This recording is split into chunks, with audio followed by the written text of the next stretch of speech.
Hey, what's up, everybody? It's your girl, your host and favorite author, Ellis, and we are here with another episode of The Block. Before I get into today's topic, I have two beautiful in-studio guests that I would like them to take a couple of seconds and tell us a little bit about who we're speaking to today. And as, of course, the order of business, ladies first. Yes. So my name is Takia Mason. I am a local Atlanta artist here. I am a singer, musician, songwriter, and I lead a band called the Band of Angels. They're amazing. Yes, thank you. And the whole goal for our music is to just create experiences of love, peace, and unity, to inspire people to come together. And my prayer is that you don't leave the same, okay? Yes. So hopefully you're uplifted, and we was able to, plant some joy into your heart. Oh, and we will definitely drop information on Takia in the show notes because you all have to keep up with the band. They are amazing. Thank you for sharing. Thank you for being here at the block. All right, sir. Who are you? Hello. Thank you. My name is Montes Cornelius. Montes, welcome. I live here in Atlanta. Transplant from Seattle, Washington. I claim Seattle, Washington, just to keep it simple. But now living here in Atlanta, Georgia, for the last 7 years. All right. What you doing here in Atlanta, Georgia? Just being on the block? Entrepreneur. Got a lot of things going on, but more recently, I've decided to stick my toes in the water of real estate. All righty. Real estate, so I buy distressed properties and fix them up and try to help out the community by fixing houses up and helping those in need of high quality living. I love it. So it doesn't sound like you're trying. It sounds like you are accomplishing that. So thank you. Yes, it does.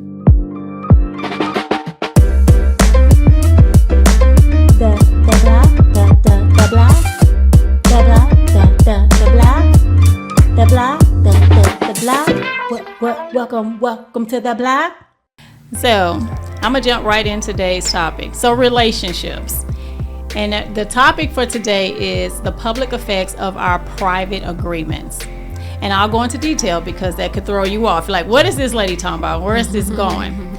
So in relationships, whether it's intimate, family, business, friends, whether those friends are with benefits or platonic, right? We make agreements. We enter into these covenants or agreements all the time. Some we verbalize, a declaration. I'll never mess with anyone like you ever again, or no one will ever treat me like that ever again, as you're in an argument. Or they could be private agreements with ourselves. A lot of times these things, or more often than not, our agreements are implied or assumed. How you start dating for 6 months, all of a sudden you assume you're exclusive, but it hasn't been spoken. Yeah. So I'm just trying to give a lot of examples so we all are on the same page. Okay. If you don't mind, I would love to share a story with you all, just in case there's anyone out there who are not actually sure still what I mean by agreements with ourselves or with others. I recently read this. Is that okay? Yes. Perfect, Yes. Perfect. I recently read this story about a young lady. Well, she's a middle-aged lady now. But when she was younger, her stepfather sexually pursued her. And obviously this was terrifying, and it distorted her because yuck, right? Yeah. So to lessen or to stop him from his advancements, she entered into agreement with him as a kid, because this was in her preteens. Wow. She said, let's make a deal.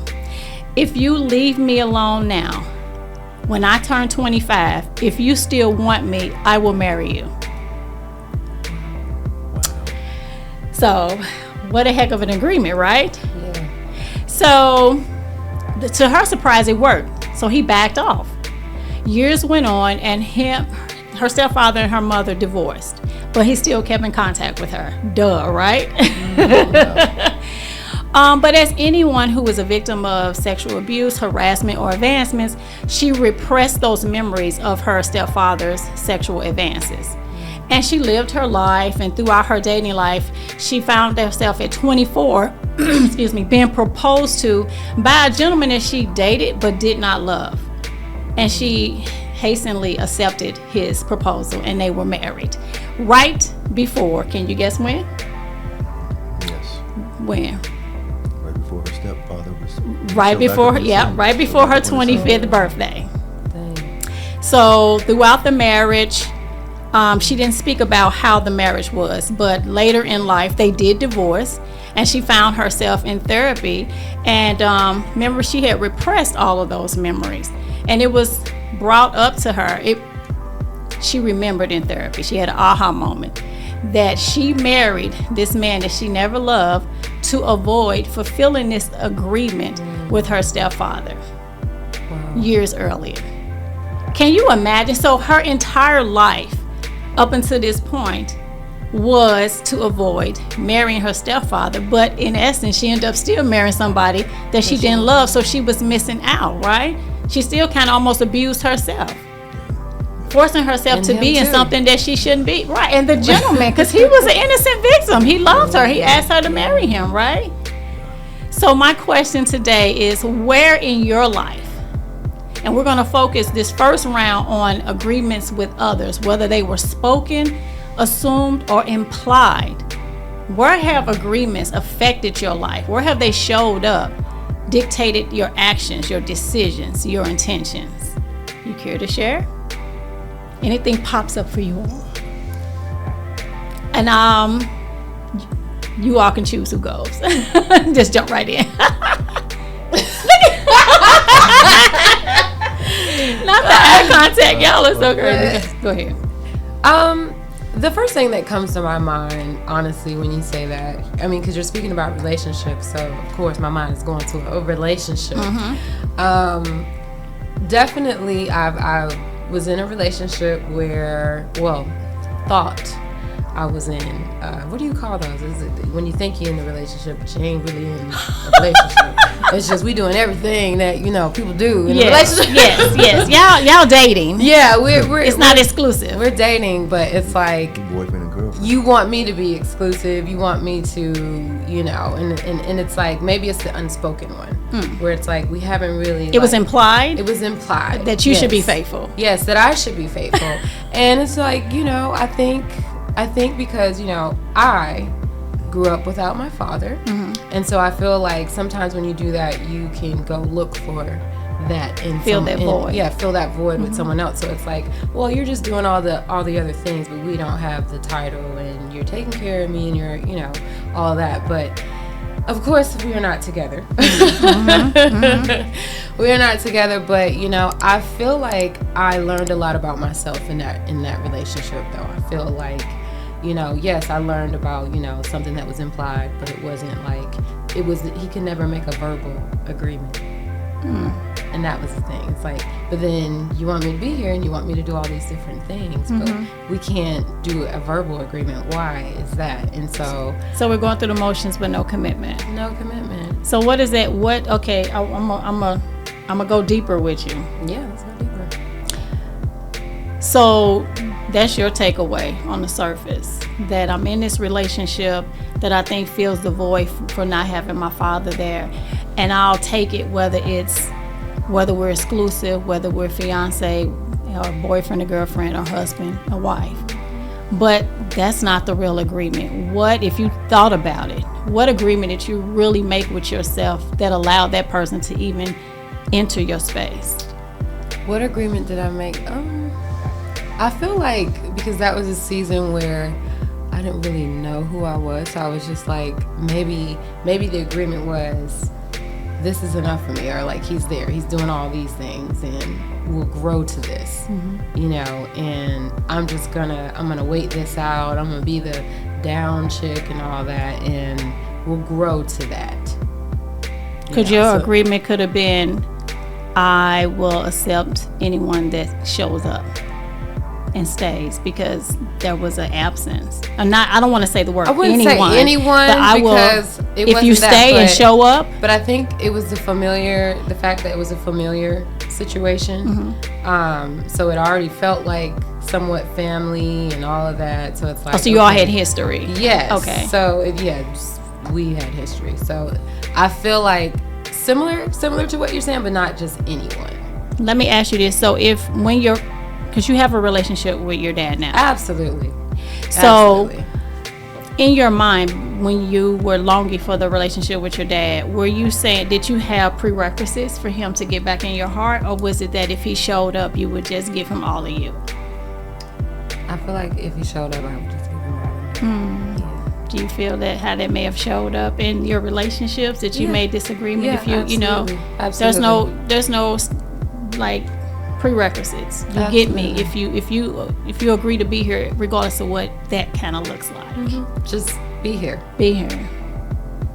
You know, and like I said, I feel like I learned a lot about myself in that relationship, and really growing and evolving. And of course, I have a relationship with my father now. I was a teenager then or whatever, but you know, I don't know, like I'm not seeking my father, I guess, more so than anything, but I hope that goes a long way forward. No, it absolutely does. It absolutely does. Definitely. It absolutely does. What I take away from it is, like you said, because that's the first thing that came to your mind. This relationship that I existed in, this person didn't commit to me, but I allowed them to stay in my space because they were there. They were there.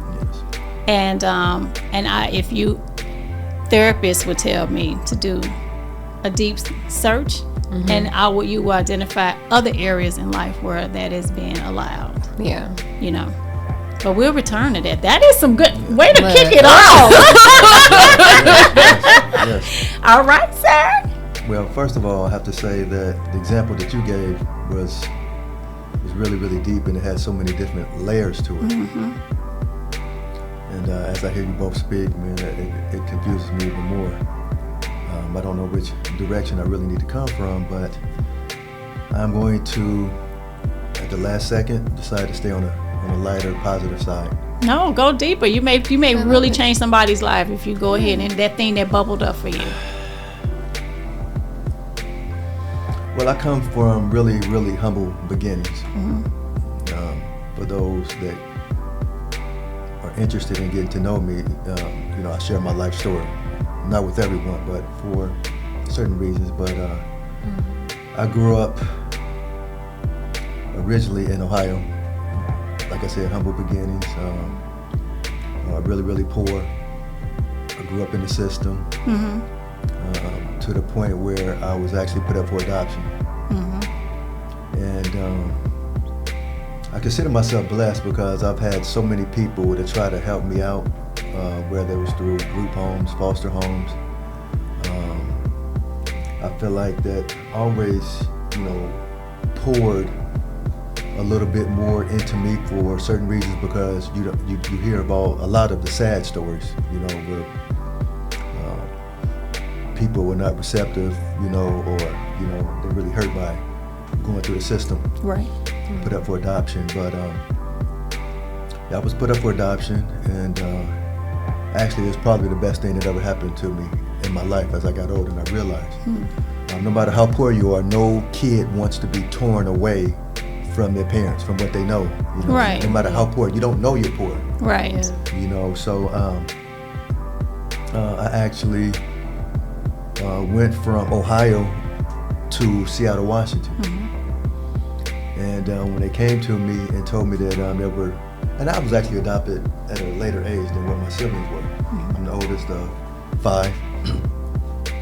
And they told me that a bunch of people were all of a sudden interested in adopting me. All of a sudden. Wow. At a late age. And it's this one particular family in Seattle, Washington. It's a man who has a lot of kids. And his profession is that he can't get married.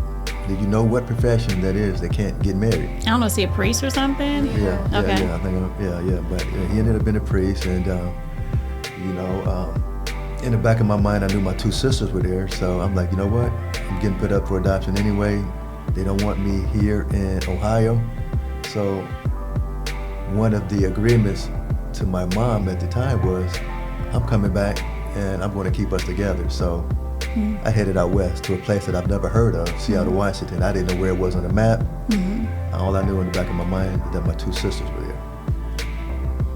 But I'm not going to be long-winded, but throughout my journey, you know, with those that tried to help me, I always said that I would never forget. And they would always tell me that I had some type of talent and not to waste them. Mm-hmm. And so my mom passed away and my dad passed away. And so my commitment, you know, I always feel like they're looking down on me. Mm-hmm. And so whenever I'm in the middle of making a decision, and we all, I don't care who you are, no matter how much of a saint you are, we can easily make the wrong decision. You know, quickly make the wrong decision, or, you know, we always do the best we can to make the right decision. But I always feel like my parents are looking at me. My adopted dad, who's the only dad I've ever known, and my biological mom, who I went back and found later on in life. So I have two close families. And so my commitment and agreement to them is that I'm going to be the best that I can be, and you know, just try to make them proud, give back to society, and you know, just all those people that poured into me, to not let that go in vain. I love it. I do love it. I heard a couple of agreements there, because it sounded like you were placed for adoption, you relocated to Seattle. Your agreement with your mom is that you always keep the family together. And I'm assuming, without filling in the gaps, that it had to be some sort of situation where you all had to be taken from the house. But you all still had love, your parents still had love for you, but maybe just the circumstances just didn't align for you all to stay under the same roof. And you made that commitment, because I recall when I first met you, you talked about finding your family. Yes. And still now you have a relationship with both sides of your family. Yes. So you honored your commitment. And I'm sure throughout your life you were intentional. Yes. On one, making the person who chose you proud, that you wouldn't waste being selected. Yes. And that you would keep the family together. And a lot of that was, whether it was intentional or innate, a lot of times I didn't realize that, you know, I was doing it innately. Mm-hmm. What's crazy is, at the time of the three, my mom went on to have two more siblings after we were adopted. Okay. But of the three, we were all adopted. No, actually four of us. My two sisters in Seattle, my brother, two different families. Mm-hmm. My brother in New York, and I was in Seattle with a separate family. And can you believe we all ended up together in the same household, even though they were adopted? Wait, what? That's how God is. Okay. Oh my goodness. No, did you hear what I said? Yeah, yes, absolutely. We still ended up, that's how powerful, I try to get people to understand how powerful your thoughts. Yes. Absolutely. And your words. Your words. Yes. Man, thank you. The way you walk, the way you talk. Yes. They were adopted first. Wow. All of us in different households, spread out throughout the country, and we all still ended up in the same household, grew up together with the same last name, the same father. But that's just a testament how good that man is. Oh my God, that is actually really beautiful. Powerful, actually. Oh my goodness, that is beautiful. And I really appreciate you going deep and sharing that story, because you do have the other stories, the flip side, where people could have took that and felt abandoned, broken, angry, and you were just like, you know what? I see that so much. Why? How is that going to benefit me or anybody else? I'm just going to choose to do better. Yes. I'm going to look at the opportunity in the situation, and I appreciate that. And then you're out here, based on our previous conversation too, everything that you do is like an act of service. So you are still, do you notice or do you feel how you're still honoring your covenant with yourself, right? Sure. So thank you for that. Well, thank you for listening. Thank you. Y'all came deep Mediterranean over here. I love it. You brought it out. You know, that's just how good you are. You brought it out. Yeah. Oh, thank you. Thank you. Speaking the truth. We're going to make a slight transition from our commitment with others and our agreements. And I want you to really focus on the commitments and agreements you made with yourself. And I will give an example. I shared this one with you on yesterday. When I was in high school, my high school sweetheart, we dated 9th grade through 10th grade. Then we broke up, got back together in the 12th grade. And that was my boo. He just wasn't unbeknownst to me, truthful when we got back together. And it caused me a lot of duress, embarrassment, public humiliation at for his choices. And it was just not a good time based on a lie. He was still seeing the young lady that he had started seeing when we broke up, and he was still seeing her. And she was a very aggressive person. So there were, being jumped, fights, all type of just harassed in high school because of this person. And he still denied it. And then one day I actually caught them together with my friends. So humiliations that I'm with my friends and I see you with this person. And I remember, how old was I had to be 17. I remember standing in the middle of the street because, I was going St. Louis on them ham and cheese. I was mad.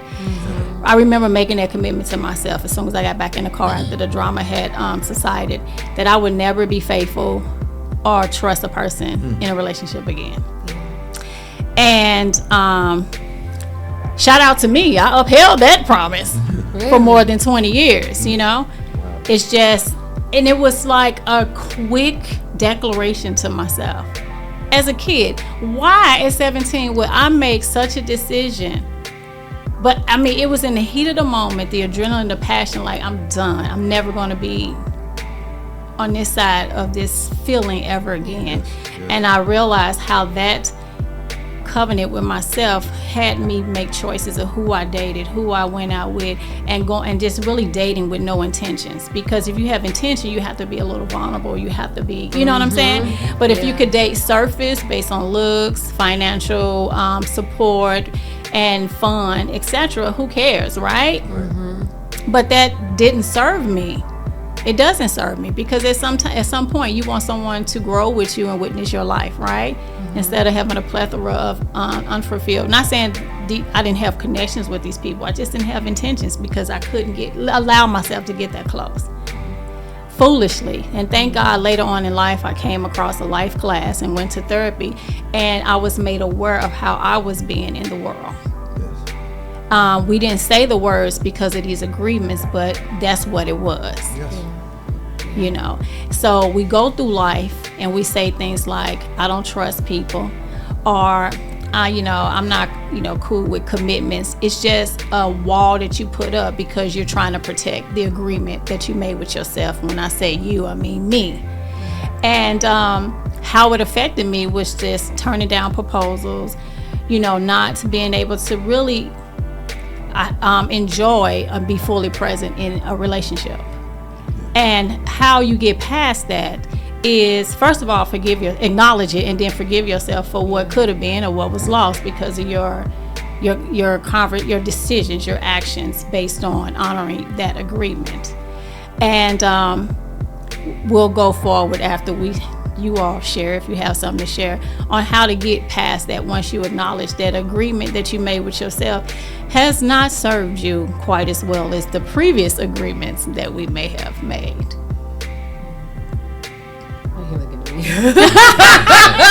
I saw him like this. Look, I saw him too. All right, what you got?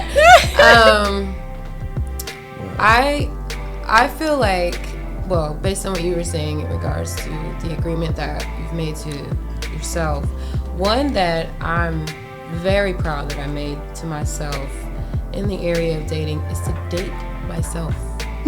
Date myself, and not only myself, date God. Because one, dating myself allowed me to get to know me, what I want, what are my boundaries, and also like what makes me laugh, what makes me light up, what makes me, so I can begin to emanate those things more. Right. But then also, who does God say I am? What does God, a lot of times we have this picture of what we feel like we deserve, and I've seen like these memes and things where it's like a small bouquet of flowers. God wants to give you the world, right? And like He wants us to expand our vision and our vision of ourselves. And so I feel like that's a commitment that I made to myself, and it has blessed me tremendously. It's brought like amazing healing in the area, because I feel like the dating experience definitely changed. Yes. It definitely changed because I feel like once you know who you are and you love yourself more than anything, love yourself, and like you said, forgive yourself. Yes. For maybe some of the bad agreements and things that you've made to yourself that you realize, okay, maybe I shouldn't have this agreement. I feel like I've been able to just evolve into a better space, one, and also just attract better a different energy. Yeah, just a different energy. Because you're emanating more of your godlike too. So. I love it. I love it. I do. And we just watch you evolve from the first example of the relationship that did not serve you to saying, I'm going to choose myself and listen to my higher power. My manufacturer would tell me how I'm supposed to run, correct? Absolutely. As opposed to listening to the world and all the distractions and social media saying, this is who you should be. Yeah. This is who you should be with. This is what life should look like for you, and then you'll be happy. I'm just going to read my manual, the Bible in this case, because my manufacturer gave me all the instructions. Yeah, all of it. Yeah, and there's peace and tranquility that shows up for you. So I do appreciate you sharing that journey. Oh, thank you. You just saved somebody. Hello. It's not Sunday, but we preaching up in here. Yes. What about yourself? Oh my goodness. Early on in life, when it came to my peers, I was not accepted. We all still got a long way to go. I'm speaking more specifically for myself, but I didn't look as polished as I do now, even though I don't think I am. But I had 3 rows of teeth, like a shark. My skin was bad. Partly because of puberty, but my voice was so high that anytime I answered the phone, people always thought that I was a female. I was really, really skinny. Everyone made fun of me because of how skinny I was. And I was really, really insecure, didn't wear shorts, never owned a pair of shorts. Just really felt inferior when it came to being out in society and being accepted. But as I got older, because of my adoption and things like that, got my teeth fixed, and after college, after having many failed jobs, and just always constantly beating myself down, I just decided at a point in my life that I was going to stop chasing all of these worldly things that society said made us, define who we are. And for example, our jobs, the family, how much money you had, how much material you was able to collect. I just decided, probably about 15 years ago, just to concentrate on being happy and being healthy. And that has paid tremendous dividends, on my mental, on my health, and just being able to attract a certain spirit, certain people, certain friendships.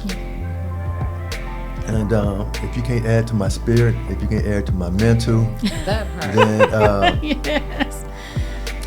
I tell people that I've never gotten rid of anyone. People get rid of themselves. Yeah. Yes, they do. People get rid of themselves. Yes.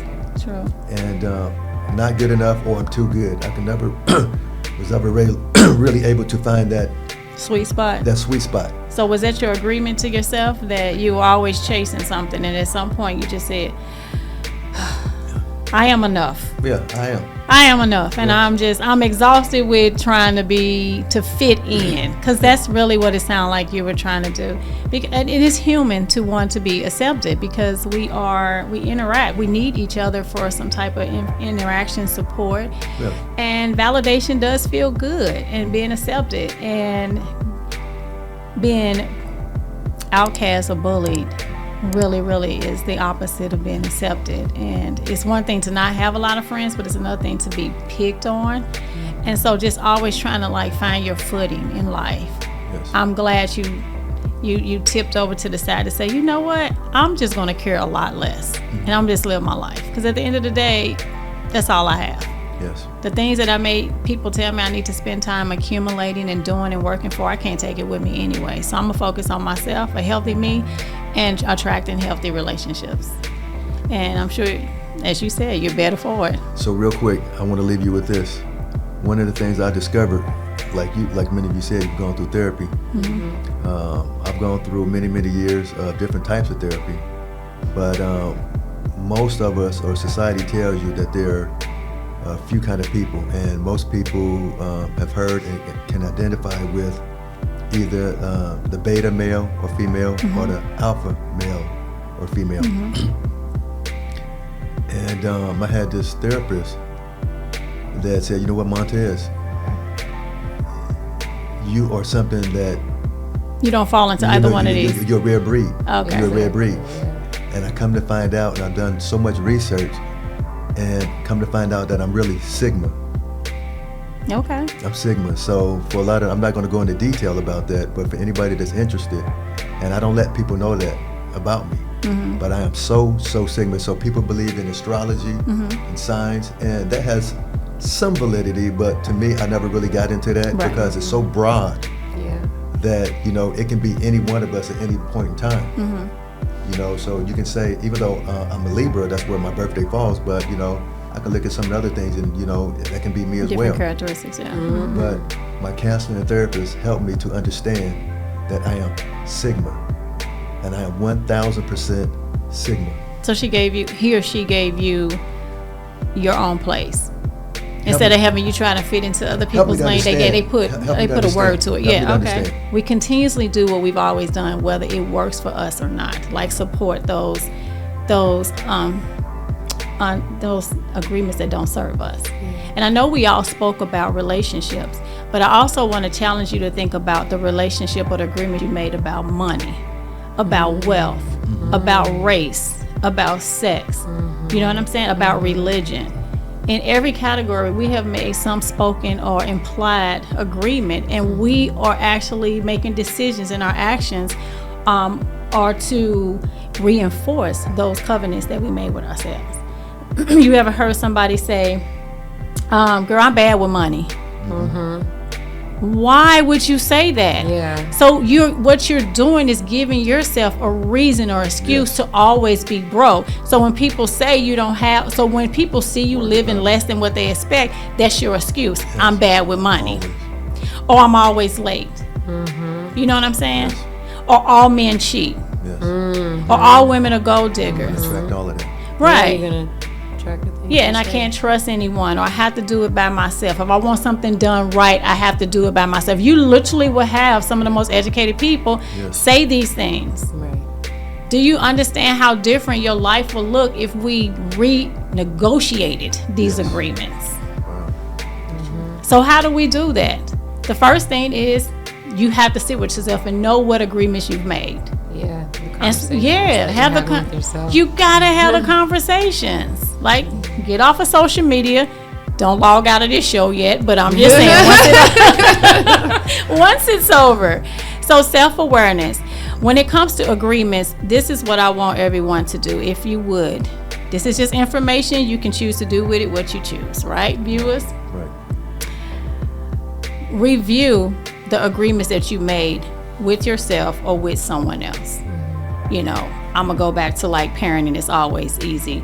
My dad was never around, so I vowed, you know, to never take a man serious. So I vowed that the man that I marry would be nothing like my dad, or the woman that I marry would be nothing like my mom. And then examine how has that showed up for you in your life. Wow, so this woman is the opposite of my mom. You know what I'm saying? I've always pursued women. Did I miss really the love of my life because I was trying to deflect anybody who had any similarities to my mom, right? Did I move to different states? Did I take on different jobs and careers just to make sure that I reinforced and put myself in circles that would expose women or men that were the opposite of my parents? and then allow yourself to rewrite those agreements. How can I make this healthy? Because we're going to always exist with agreements and covenants, right? Whether, like I said, spoken or implied. But how can we be aware of them, acknowledge them, and then renegotiate them? So, with you said you went to counseling. We all said some counseling. Mm-hmm. That's always a great start.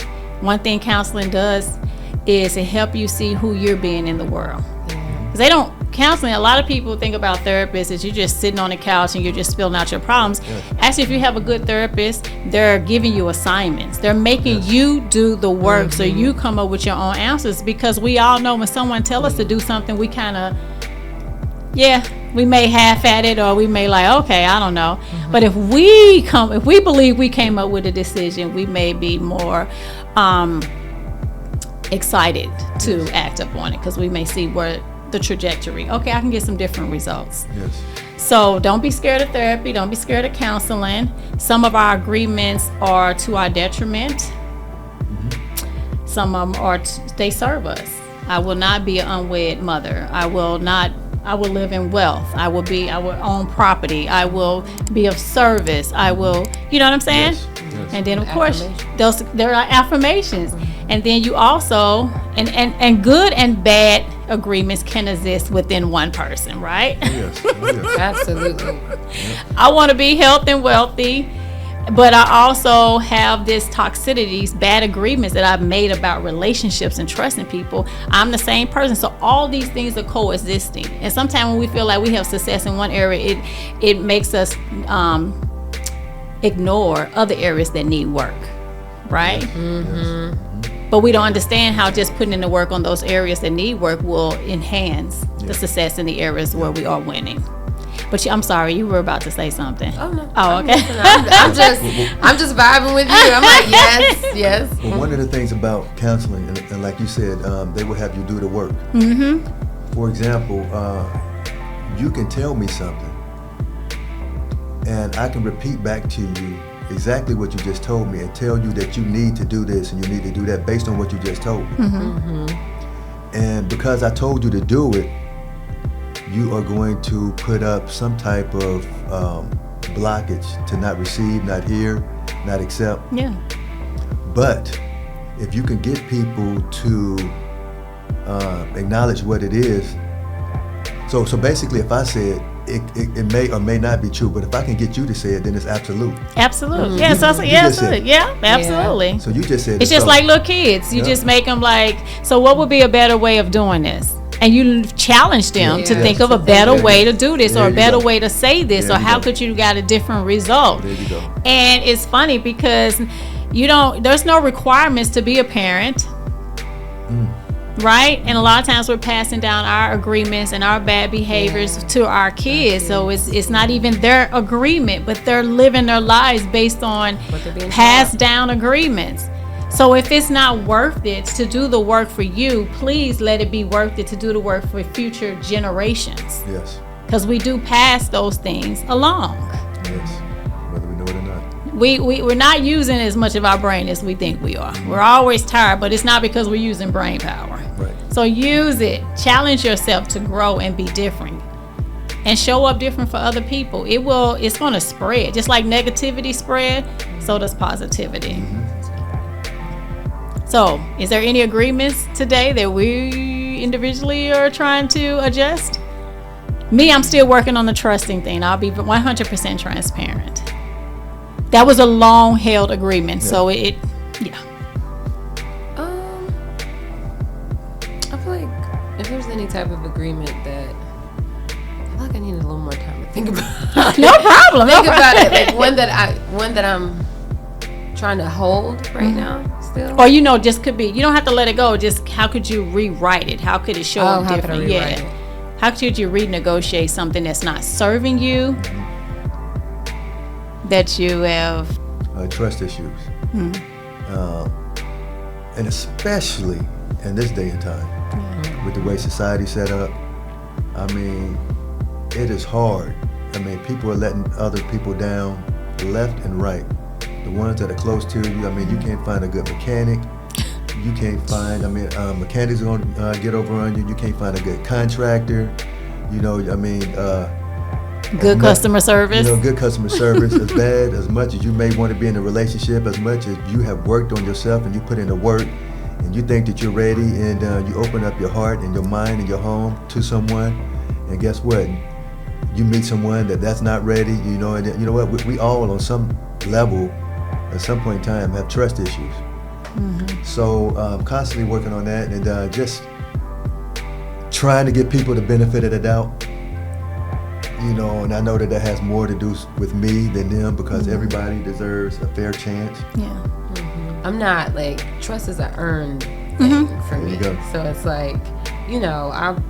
I'll vibe with you, and we, but as far as letting you all the way in type of thing, and that type of trust, it's a thing that's earned. I have to know your character and feel you out kind of thing before. So I don't know if that would be my agreement to myself, but that's just been my experience in life, and like you said, for every reason, people are just kind of peopling. I love it. People are out here peopling. You are absolutely correct. They are. And you try to be positive and connect with people, because there are a lot of good people out here still, even in the midst of the wolves and things like that. But trust is a thing that I feel is earned for me, but I feel on the other flip side, there in the area of finances and money and things like that, because I'm a business owner too, and I think I'm constantly feel I gotta work. And if I don't do all this work, or sometimes I feel guilty for taking a break, and I'm is it because I've made this agreement to myself that if I don't do this work, then I'm not gonna get here, or I'm not gonna accomplish this goal. But also not feeling bad and giving myself the grace to know that, okay, the work, you also gotta, enjoy life. There's parts of life that you enjoy, but the work shouldn't consume you so much that, you feel bad for even just taking a break. Or I'm gonna go just have a self-care day, or, because that's important too. So I don't know what kind of agreement that would be with myself outside of just feeling I gotta work all the time. Your agreement could be your relationship with money, and that you've saw it as transactional. That in order for for me to attract money, well, you probably feel maybe your agreement is I can't attract money. I have to go get money. Yeah, maybe that is it. Because money can come to us from all type of sources, and a lot of us do our agreements with how we view money blocks other opportunities for resources to flow into us, because we feel it's been demonstrated that you work hard, you get something in return. And we are seeing more and more that that's not necessarily the case, because people really are out here working smarter. That's why they got 75 different things. And in the human, just being a human being, no way one person can do 75 different jobs. But if you're putting stuff on autopilot and it's automated and all this stuff and it's delegated and all this, you can actually earn an abundance and receive money in your sleep. We never had this. I never had this conversation growing up that I could earn while I sleep. You know what I'm saying? Compound interest. Those words, we always thought that, hey, find a job, and basically you're trading time for money. So the agreement could be just, hey, money comes to me when I work for it. And how you can recreate that money is attracted to me, baby. It's gonna find me regardless. It wants me. It wants me. I live by that. Yeah. It works for you? Every single time. That's my takeaway. Yes, I'm working on that one too. If you haven't, and you probably have, but if you haven't seen the movie, more preferably the book, The Law of Attraction by Rhonda Byrne.